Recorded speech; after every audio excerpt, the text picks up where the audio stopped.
Hello, I'm Andy Walker. Welcome to Digital Farm TV Rural News. The Bureau of Meteorology has released its national seasonal temperature outlook for the coming spring. The National Probability Analysis average shows the following. Warmer days are more likely over northern and eastern Australia. Warmer nights are more likely over most of Australia. The chances that the average spring maximum temperature will exceed the long-term medium maximum temperature are above 60% over the northern Kimberley and Western Australia, the Northern and Central Northern Territory and Eastern South Australia and the 4 eastern states. Probabilities rise above 75% over the eastern top end of Northern Territory and parts of the Cape York Peninsula in Queensland. Global macroeconomic developments and adverse weather should prompt Australian beef and sheep meat producers to rethink their export market strategies as new trends in supply and demand emerged. This was the message from Rabobank's senior animal proteins analyst Sarah Sivia while visiting southern New South Wales producers. Ms Sivia told growers that adverse weather in the United States and increasing income growth across the Middle East offered strong opportunities for the Australian beef and sheep meat industries. The drought in the United States was the worst seen in more than 50 years, which for the medium term was presenting strong growth opportunities for Australian beef producers, she said.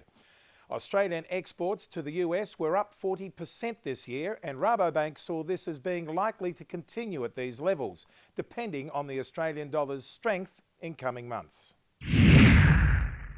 Peak industry body AusVeg has expressed shock and concern at a statement by the Federal Department of Agriculture defending its 3-year-old scientific analysis of the devastating zebra chip disease and the tomato-potato psyllid in New Zealand.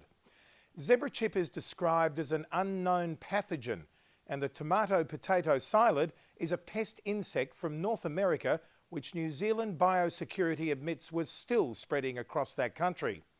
New Zealand has requested market access to import fresh potatoes into Australia for processing, but there is a risk that the potatoes may contain the disease. In a recent media release, DAF claimed to have completed a comprehensive risk analysis of the bacteria causing zebra chip disease and the psyllid responsible for spreading it. AusVeg Public Affairs Manager William Churchill said he was stunned at the language DAF used in its release.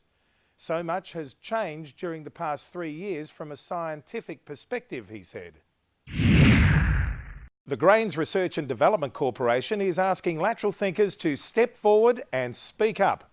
The GRDC has announced an innovation investment program designed to capture ideas and concepts that have the potential to improve the Australian grains industry.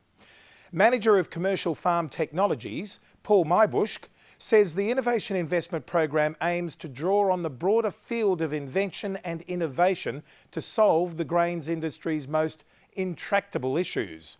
The GRDC wanted to hear from anyone who had an idea for a novel product, service or technology that would be of value to the grains industry.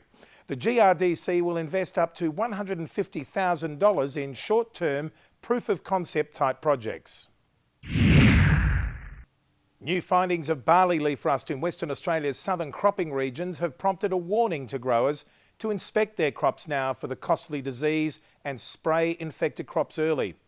Western Australian Department of Agriculture plant pathologist Kith Jayasena said the disease had been confirmed this month in barley crops at South Stirlings, at Woodjanallop in the Great Southern and at several locations around Esperance.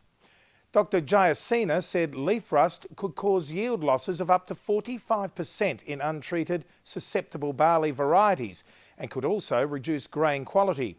The increased screenings and inferior grain colour caused by barley leaf rust could mean that growers failed to achieve higher priced malting grades for barley. Meanwhile, in Thailand, The Economist magazine reports that the country's 30-year reputation as the world's biggest rice exporter may be under threat.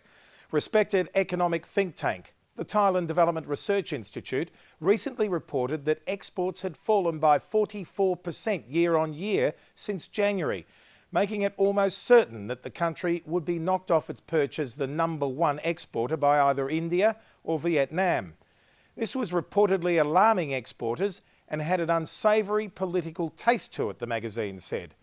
To many, it was the consequence of a populist new subsidy for rice farmers, who formed a bedrock of support for Yingluck Shinawatra, the Prime Minister elected in a landslide a year ago. Well, that's it for Digital Farm TV Rural News this week. I'll look forward to your company next week. I'm Andy Walker.